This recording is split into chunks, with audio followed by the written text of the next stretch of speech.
We have just received information that the European Union, the Council of the European Union, passed a resolution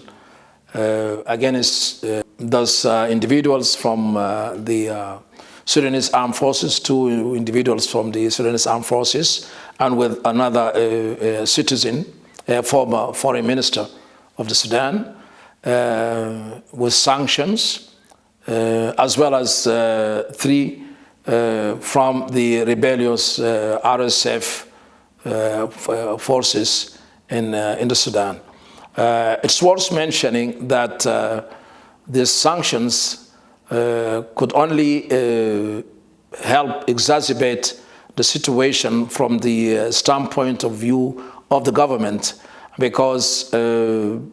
few weeks ago, almost a month, all the attempts of the rebellious RSF and its militia, coupled with all its mercenaries, were besieging the city of Al-Fashir in Darfur. And we heard all the pleas from the international communities, alluding to the importance of not starting fighting in Darfur, that it seems like the intention was not to evade the RSF's, fighting Al-Fashir, because they were already besieging Al-Fashir. They were already making life very difficult for the citizens of Al-Fashir. So when the war broke in Al-Fashir, the Sudanese Armed Forces and the other former rebels groups that signed peace agreements, call them now integrated forces, and all the popular Sudanese who came out to help defend the city of Al-Fashir managed to rebuff that attack, the flagrant attack by the mercenaries of the RSF. And of course, this one has led to a serious defeat in Al-Fashir, and was quite evident that many circles here in Europe and elsewhere were waiting for the RSF to take up Al-Fashir, and by so doing then they will control the entire Darfur region. Something that we are very confident that did not happen and would not happen at all, because the determination of the people of the Sudan, as a result of all the evidences that are shown out now, that the RSF is not fighting a just war, it's rather invading Sudan, is intended to obliterate the history of the Sudan, to change the demography of the Sudan, and doing this one as a proxy war to other forces, affluent players in the Gulf region, as well as neighboring countries, because without the opening of and facilitation by our neighboring Chad, these forces, neither the flow of arms wouldn't have been possible to reach the Sudan. And I'm saying this one, not an allegation, but these are founded facts by international respected media as well, and the UN panel of experts findings, and members of the US Senate and Congress, and as well as international humanitarian agencies. And it's also worth mentioning that these forces of RSF and its militias committed atrocities which are very heinous in our current history, could only be equated to what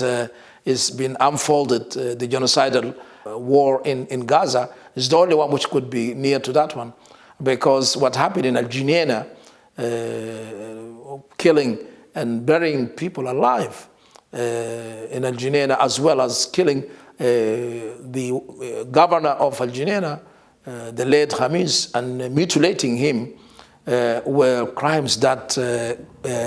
never happened in the history of the Sudan. It's true, we had a very problematic history since independence, but it has never been in this kind of dimensions. So I'm here to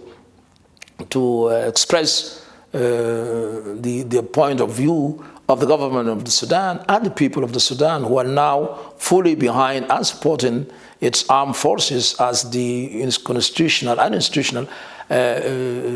component of the government of the Sudan in defending and protecting the integrity and sovereignty of the Republic of the Sudan. Having said that, and being in the capital of Europe, Brussels, and it was my capacity as the head of mission of the Sudanese mission to the EU, to the European Union, and to the Belgian kingdom, as well as to Luxembourg, that the EU's sanctions that they announced on 24th of June this year could only show another frustration from the way that some circles within the European Union want to get involved in the situation in the Sudan. It's appreciated what the EU is doing on a humanitarian involvement in the Sudan, but on the political platform, the EU has not been walking the right walk, and it's not been dancing to the right tune. Despite the fact of what we have been witnessing from this negative moves and negative